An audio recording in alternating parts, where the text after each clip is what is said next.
Hey everybody, this is Adam Goodson. I do these videos from time to time, and I'm about to do a lot more consistently. So if you've been subscribing, thank you for staying tuned. The big emphasis on this is sales. So real quick recap, I'm gonna try to keep this under 2 minutes. How do you know when to upsell someone and feel really congruent with it? So I'll use one that I used for a charity, and I'll tell you what I just did this past weekend. So what I did is the way you upsell somebody is you have to make sure that there's a value there. Recently, I was asked to do some sales. I was contracted to do some sales at a convention for content and commerce. That's a digital marketing association or event that is done for digital marketers by digitalmarketer.com, actually. By Native Commerce was the actual company that I was with. And I had a gentleman who came up. He's like, hey, I'm interested. What do you got to offer? I told him several different things. I tried to pitch him an evaluation that was $1,000. He says, I've already paid for that. I paid for it 6 months ago. I just never got it done. Now, to the average broke person, to the person who's stuck in the mindset of scarcity, right? They're stuck in this idea of scarcity. There's not enough money, there's not enough love, there's not enough health, there's not enough resources. They're not you tell them, hey, I know this guy who just spent $1,000 6 months ago and never got his product. He never followed through, he never called, he never bitched, he never asked for a refund, which is something I evaluated. I qualified this person. And what I found out was he has a lot of money, but not a lot of time. So he wants to use better use of his time. He wants to launch more businesses. So let me tell you something. This is the products that I offered at this convention. One was a $1,000 evaluation. The next one was video training for $4,000. The next one is him being personally trained in a classroom setting with his whole team for $10,000. And the final one is us doing all of his social media and all of his digital marketing content for him, on his behalf, automating it, managing his website, doing graphic design, managing his social media, and doing it all for him and for his business to make him an authority, and that was $7,000 a month. So 7,000 times 12 is how much? If you thought $84,000, you're right. So those are huge differences, right? Like 1,000, 4,000, 10,000, 84,000. So that's a big ask for 84,000. The guy was already understood what to do. He already understood what he needed to do. And what was very interesting to me is that I automatically knew by just him saying, I already spent $1,000, he's not complaining about it, I knew to pitch him the big end. I was like, hey, you need to do this at $7,000 a month. I was like, oh, okay, well, what's that do? And I told him precisely, it's $7,000 a month, but you're gonna save this amount of time. You're gonna not have to do this and this and this. It's gonna save you time, it's gonna make you more money, and you're gonna thank me, you're gonna love me because I'm offering this to you. Is that something you wanna buy now? He's like, yeah, I do want that. So what this is an example of is people who have a bunch of money, and then someone goes, hey, I'll sell you this life-changing product, it's only $100.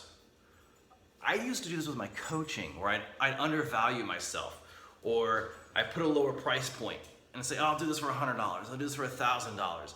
And in reality, there just wasn't enough value being offered. It wasn't a price point, it was a lack of value.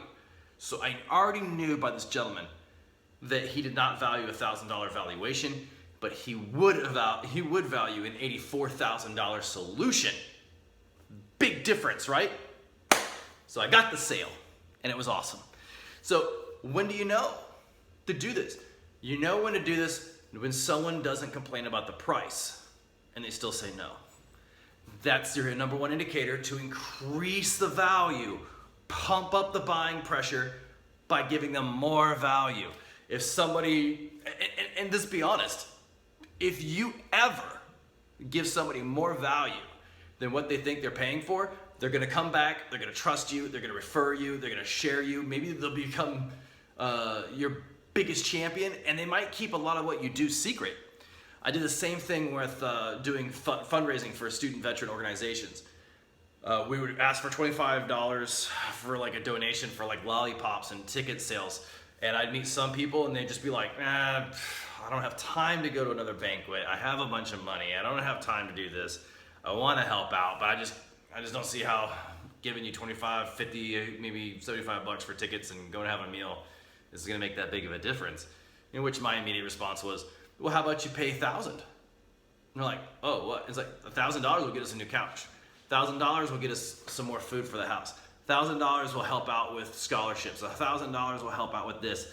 Why don't you give $15,000? And then the prices just went up. All of a sudden, by me asking for more money and saying how that money would be used for bigger projects, got the bigger vision people who make bigger paychecks and bigger income. Their eyes got bigger. They're like, yes, I want to do that. I want to be involved in that. So this is my word of advice. If somebody has very little time, a lot of money, don't give them a $50 solution. Give them a $50,000 solution, because then they know that they're getting their value and you can show it and they're interested because they know that you are not playing it small. And if they make $50,000 in a month, why would they want to be doing business with somebody with a small, limited vision? If they were, you would be an employee and not an expert, not a business associate. And that's what you want, right? You want to bring in the championship. My dog is here and sneezing. So you want to, let's bring my dog up. Come on. This is Solana. This is my dog, Solana. Isn't she curious? So why would you want to bring in somebody who doesn't understand the big picture? Sadly to say, someone who doesn't see the big picture, that's your janitors. That's your phone operators. Sometimes that's your secretary. And playing it small or maintaining a small vision of success or the future, even for yourself or for your company, that's negative. That's bad. It's not going to lead you anywhere. So cease that behavior. Start playing it bigger. Start envisioning more and start doing more. And the best thing you can do is increasing your value, increasing your price point when you talk to people who have a lot of money. My dog's growing bigger. I got her and she was like that big. She's like that big. And now she's like 4 months old. So to give you a picture, I had to feed her more food. I had to give her more so she grows bigger. Same thing for sales. Give a little bit more. Get people to grow. Get people to grow around you. Also, encourage other people and share this video with them. As my dog tries to bite my hand. You're adorable. All right, I love you guys. I'll see you soon. Leave comments down below and leave questions. I'll answer anything you can't.